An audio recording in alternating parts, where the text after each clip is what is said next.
you guys do a lot around diabetes and specifically type 1 diabetes. Yes. And my Maddie, we connect. Maybe that's how. There was one. I don't even know when we talked about it. It might have been in the last. Actually, it was when I was in LA last Yeah, year. when and we just shot- shot last year downtown. Yes.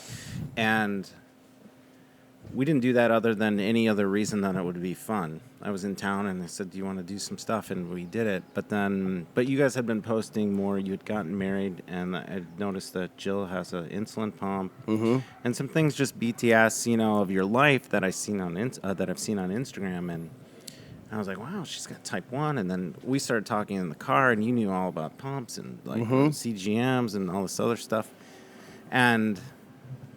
But what is it like? I'm just curious how much, because Maddie's 18 now, and I'm just thinking, like, Jill had a baby, so how much was the type 1 diabetes a concern throughout the pregnancy? Huge. It Yeah. was a huge part.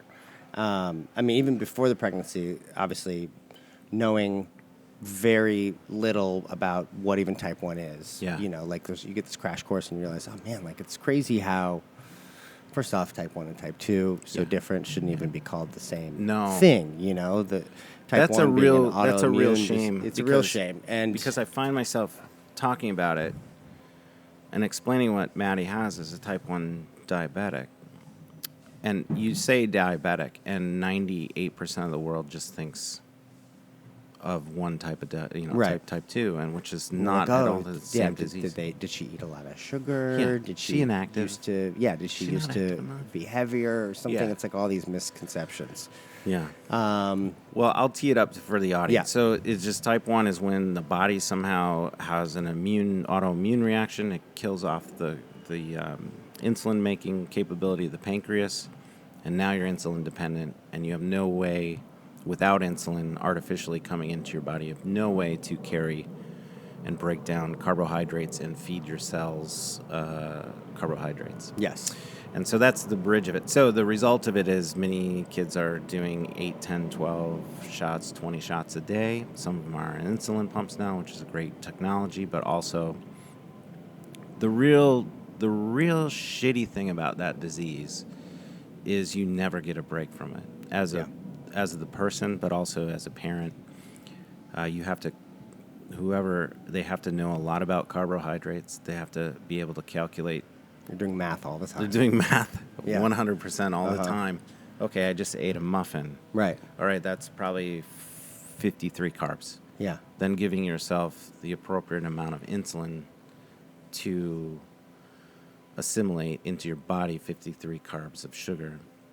And it's relentless. And if you go up too high, it's horrible for your health. And if you go too low, it's extremely dangerous. Yeah.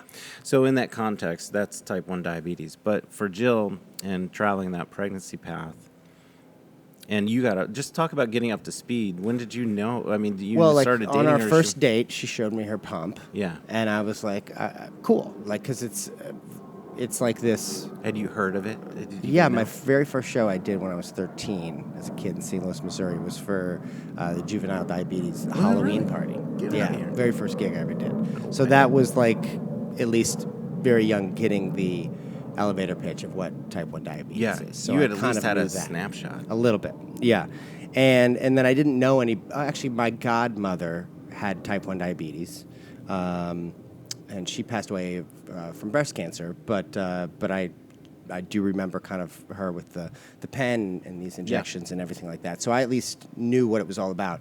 So for her, it was amazing seeing how managed she had it. Yeah. Like she was diagnosed at 18, which is later than most. This and is then your aunt or Jill? for Jill, Yeah, yeah. Jill at so 18. Jill at 18, and my Maddie was diagnosed at 4. wow. So Yeah. there's barely a period that she knows in her memory now. That before that. yeah, she does remember a little bit. But anyway, But seeing like it's it's just this ball and chain. She's a cyborg. She's got this this thing that she has to think about all the time, and it's so exhausting. And obviously, as soon as you think you've got your equations down, your body kind of changes, and now it needs more insulin, or maybe it needs less, and you have to kind of adjust, and everything you knew is You might now have flipped insulin that upside down. fails. When we travel a lot, it seems like whenever we travel with insulin, we always bring extra because those bottles, for whatever reason, they'll fail, and all of a sudden you can't get your numbers down. Right. And then Or a port, you Yeah. kind of do a new injection port, and it's just not soaking in there. Yeah. And so, and as a husband and a partner, it has a huge mood effect.